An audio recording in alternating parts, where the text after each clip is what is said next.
Everton nil, Chelsea 1, Janusz Michallik, and Chelsea probably deserving the victory in the end. It was a game that seemed to last forever, nearly 2 hours of football due to all the stoppages. They always looked like they were in control, Chelsea, but there were still one or two slightly anxious moments. What did you make of the game as a whole? Yeah, I mean, look, if you talk about Chelsea, we've seen a number of those 1-0 games last season, right? But it always felt like they were in full control. I don't think that was the case here in this game.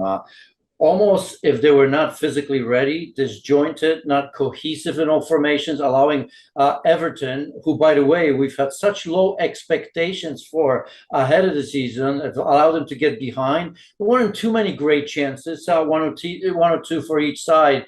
Obviously, the header from James Tarkowski was probably Everton's best, but I thought they've caused Chelsea problems. And as I said, Chelsea to me, there were times where I felt like they've met for the very first time, and I understand, the chaos, that they've had over the last few months, not necessarily of their own doing, and that's not easy, of course.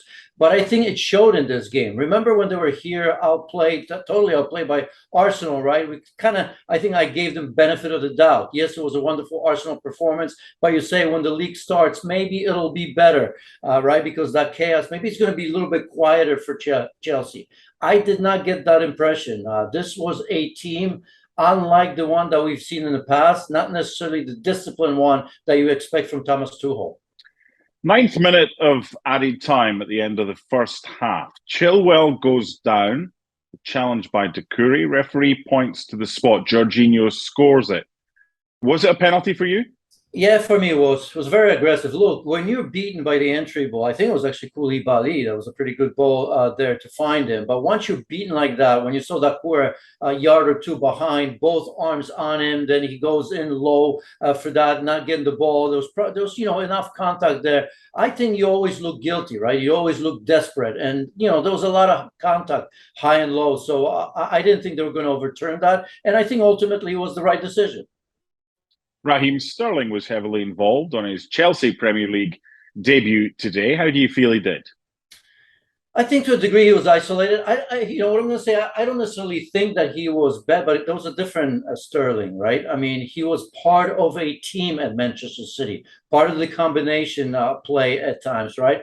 Whereas here, I felt he was more individualistic, right? And it wasn't in a negative way. A couple of times I think he was busy. He got into some good spots as well, but it's almost felt like he had to do it all by himself. And maybe that's part of that disjointed Chelsea that I've talked about, because the front three didn't look like they were on the same page at all times. Goals for Chelsea this season, where are they going to come from? Well, I think we kind of said that last season as well, right? And they weren't terrible. I think they were third best after Liverpool. I mean, there was a big gap between Manchester City, Liverpool, and 76, 77, something like that. I think, it's going to have to come from the team, right? They have to do it by committee until if indeed they make some changes. Today, obviously telling, if you look at the squad, right, no Timo Werner, no Marcos Alonso, who supposedly asked not to be included. Obviously, Barcelona are talking to Chelsea about him. No Hudson-Odoi, not sure what reason. But again, I think it showed all over the pitch, right? I mean, Chelsea last season, just to add to that, what I was saying, in the wide areas did not look good, right? Ben Chilwell, rusty. You can understand that, but, didn't have a great game. Reece James didn't really look very good. And, those are areas that you expect Chelsea to dominate, or at least to build. So ultimately, I think they were the better team. You can maybe even say that deserved it, but not by much for sure. Look, if you're Chelsea Football Club, after playing a game like this away in a ground that you haven't won in 5.5 years and have lost last four, you take the 3 points, you get another week to train. 100%. Just ask Liverpool. They would have loved 3 points, but they slipped up at Fulham. I want to ask you the same question I just asked about Chelsea with regards to Everton. Goals for Everton this season. Where do they come from when there's no Calvert-Lewin when he's out? Yeah, that's a good question, because I thought they looked a little bit better than we thought. It was such a low bar for Everton. Many think that maybe they dropped this season. They were very, very close, to that level. So Yeah, I mean, the only plus, I suppose, that Anthony Gordon looked good as a false nine, although he Mm-hmm. was drifting everywhere. He was asking Chelsea questions. Alex Iwobi had a very, very good game. I don't know if he can sustain that, for the most part. But you're quite right. It's difficult to see Everton over the course of the season scoring at will. And Dele Alli coming in. I mean, look, as a player, he looked like he was 37 players playing his last season in the league. So I hate to say that, but he doesn't look like he's going to get back to the ways that we remember at Spurs under Mauricio Pochettino. So I think it was encouraging for Everton. Maybe it's the first game, maybe it's home, maybe it's Chelsea. Can Everton play at that level throughout the season? And even though it was encouraging, let's be honest, they lost 3 points at home. I was slightly surprised when Everton allowed a striker, Ellis Sims, to go on loan to Sunderland. Now, Ellis Sims is a powerful young striker, was on loan at Hearts last season. He's gone to Sunderland. He scored 2 goals in his debut for them. And it was the corresponding fixture against Chelsea for Everton last season that he played because they didn't have too many. Yes, Gordon played well, but Calvert-Lewin's going to be out for 6 to 8 weeks. Dele Alli, as you said, he's not really a striker. So when you've got someone that may or may not be at that level yet, surely you give him a chance, because you saw over the weekend in the games we've seen so far, a number of youngsters in various clubs have been given an opportunity. So why would you let a goal scorer go on loan if you're Everton when your main guy's out?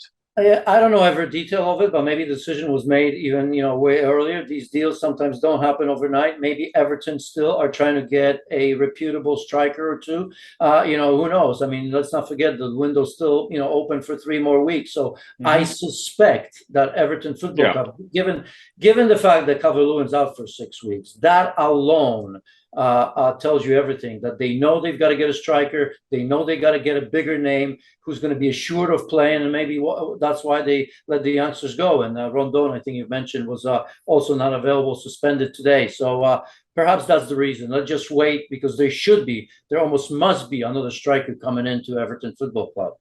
Final question. I want to go back to Chelsea. You've spoken about arrivals. There may be another arrival at centre-back. They've been linked with Fofana. Right now, when everybody is fit and available, and with Thiago Silva touching his hamstring near the end, Koulibaly had a little bit of cramp.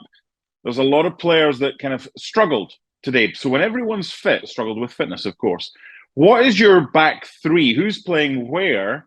Is it a case of moving Koulibaly to the right? And is it simply James on one side and Cucurella on the other side? Or are you playing him as a left centre-back? What are you doing?